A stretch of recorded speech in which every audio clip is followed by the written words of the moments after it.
Border ৱৰ্ডটো দেখিলেই মনত কি এটা পিকচাৰ আহে, হয় এটা ষ্ট্ৰেইট লাইন হ'ব, নহলে পাহাৰ এটা হ'ব, নহলে নদী এখন হ'ব। কিন্তু যদি মই তোমালোকক কওঁ যে পৃথিৱীৰ সবচে কনফিউজিং বৰ্ডাৰটো এটা পাজল আছে, তেতিয়াহ'লে 100 বছৰলৈকে ইণ্ডিয়া বাংলাদেশৰ বৰ্ডাৰৰ একো লজিকেই নাছিল। তুমি অকল 100 মিটাৰ মান যাওঁতেই ইণ্টাৰনেশ্যনেল বৰ্ডাৰ 9বাৰ মান পাৰ কৰিব লগা হৈ যায়। আৰু এইটো অকল বৰ্ডাৰে নহয়, এইটো এটা ৰাছিয়ান ডল। আৰু এই ৰাছিয়ান ডল অফ কনফিউজনটোক এনক্লেভছ বুলি কয়। 102টা ইণ্ডিয়ান এনক্লেভছ বাংলাদেশৰ ভিতৰত, লগত 71টা বাংলাদেশী এনক্লেভ ইণ্ডিয়াৰ ভিতৰত। কিন্তু তাতকে মজা, থাৰ্ড অৰ্ডাৰ এনক্লেভো এটা ইয়াত আছে। ইণ্ডিয়াৰ ভিতৰত বাংলাদেশ, তাৰ ভিতৰত আকৌ ইণ্ডিয়া, তাৰ ভিতৰত আকৌ বাংলাদেশ, তাৰ ভিতৰত আকৌ ইণ্ডিয়া। এই এনক্লেভছবোৰত 51,000 মানুহ ইয়াত ফচি আছিল। তাহাঁতৰ না ঘৰ আছিল, না হস্পিটেল আছিল, না ইলেক্ট্ৰিচিটি আছিল, না স্কুল আছিল, আৰু না পুলিচ আছিল। সবচে মজা কথা, যদি সেই জেগাটো এৰি যাওঁ বুলিও ভাবে, সেইটোও নোৱাৰে। তাহাঁতৰ জেগাটো এৰি যাবলৈ তাহাঁতক ভিজা লাগে। ভিজা বনাব যাব নোৱাৰে, কেলে ভিজা নাই তাৰ। ও মাই গড, এনেকা কনফিউজন আৰু কি আছে পৃথিৱীত। কিন্তু আমি জানিব লাগে এতিয়া যে এই গোটেই কনফিউজনটো হ'ল কেলে। মানে আমাৰ লেজেণ্ডছবোৰৰ মতে এই মাটিবাৰী সেটেলমেণ্টবোৰ হৈছিল গেম্বলিং খেলি। যেনেকা আগতে ইয়াত হৈছিল, ককা দেউতাক তামোল পাণ আহি দি দিলে, লৈ যা 10 বিঘা মাটি, সেইটোৱে চিষ্টেম। তাৰ পিছত 1713ত মোগলখিনিয়ে যেতিয়া কোচবিহাৰক পৰাস্ত কৰিলে, তেতিয়া এটা বৰ্ডাৰ ডিফাইন হ'ল। কিন্তু সেই বৰ্ডাৰটো ডিফাইন বুলি ক'লেও ডিফাইন নহয়। আৰু ফাইনেলি 1947 যেতিয়া ব্ৰিটিছসকলে আৰু আমাক কণ্ট্ৰল কৰিব নোৱাৰিলে আৰু ইণ্ডিপেণ্ডেন্স দিবলৈ বাধ্য হৈ গ'ল, তেতিয়া মাতিলে এজন চাইৰিল ৰেডক্লিফ নামৰ মানুহ, যোনজন মানুহক দায়িত্ব দিলে বৰ্ডাৰ ড্ৰ কৰিবলৈ। আৰু সেই মানুহজন তেতিয়ালৈকেতো ভাৰতবৰ্ষই অহা নাই, আৰু তেখেতক দিছে 5 সপ্তাহ সময়, যা ভাই ড্ৰ কৰ লাইন। ব্ৰিটিছ এম্পায়াৰৰ এটা বহুত ধুনীয়া নিয়ম হয়, য'ৰে পৰা তাহাঁতি ওলাই গৈছে ইমানেই কনফিউজন কৰি থৈ গৈছে যে 100 বছৰলৈকে চল্ভ নহয়। আৰু সেইটোৱে ইয়াত হ'ল।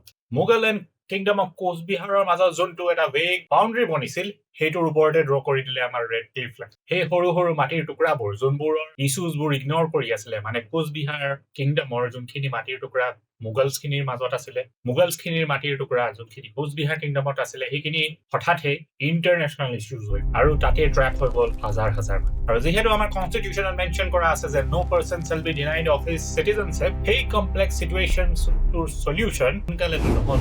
হ'ল কেতিয়া?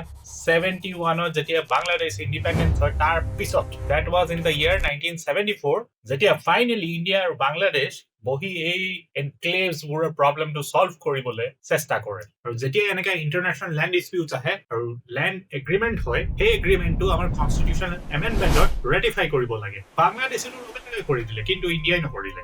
আৰু নকৰাৰ কাৰণো বহুত এটা ডাঙৰ হয়। যদি 102 এনক্লেভছ আৰু ইফালে বাংলাদেশৰ হাতত 71 এনক্লেভছ যদি এক্সচেঞ্জ কৰি দিয়ে, ইণ্ডিয়া লুজ কৰে 40 স্কোৱাৰ কিলোমিটাৰ্ছ অফ লেণ্ড। আৰু ইফালে পিঅ'কে পাকিস্তানে মাটি দখল কৰি আছে, আৰু ইফালেতো চাইনাই অৰুণাচল নিজৰ বুলিয়ে ভাবি আছে। সেইকাৰণে যদি 40 স্কোৱাৰ কিলোমিটাৰ অফ লেণ্ড এৰি দিয়ে, তেতিয়াহ'লেতো আৰু ডাঙৰ এটা চিটুৱেশ্যন হৈ যাব। সেইকাৰণে ৰেটিফিকেশ্যনটো পিছুৱাই আছিল। Finally after 41 years, on the midnight of July 31st, 2015, এনক্লেভছখিনি এক্সচেঞ্জ কৰি দিয়া হ'ল। আৰু একে ৰাতিত সবচে কমপ্লেক্স বৰ্ডাৰৰ পাজলটো সলভ হৈ গ'ল। আৰু এই যে 51,000 মানুহ তাত ফচি আছিল, তাহাঁতক এটা প্ৰস্তাৱ দিয়া হ'ল যে হয় তহঁতি বাংলাদেশত থাকি যা, নহ'লে বা ইণ্ডিয়াত আহি যা। তাৰে ভিতৰত ভাষ্ট মেজৰিটিখিনি য'ত আছিলে তাতে সেই কাণ্ট্ৰিৰ লগতে থাকি গ'ল, কিন্তু বাকী 1,000 মানুহখিনিৰ ইণ্ডিয়া ঘূৰি আহিব বিচাৰিল। সবচে মজা এই ৰেজলিউশ্যনৰ যে এটাও বুলেট ফায়াৰ নকৰাকে ইমান কমপ্লেক্স এটা লেণ্ড ডিস্পিউটৰ সলিউশ্যন ওলাই গ'ল। ইণ্ডিয়া আৰু বাংলাদেশৰ এই বৰ্ডাৰ চিটুৱেশ্যনটো ফাইনেলি 2015ত বহুত চফা হৈ গ'ল, কিন্তু তথাপিও এটা এনমেলি থাকিল। আৰু সেই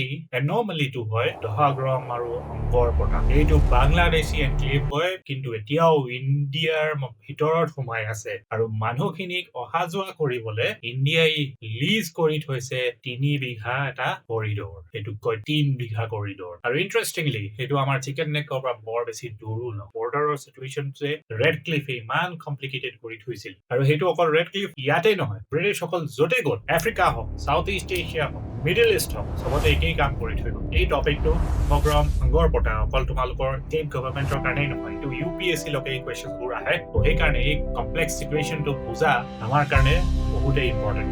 See you in the next video.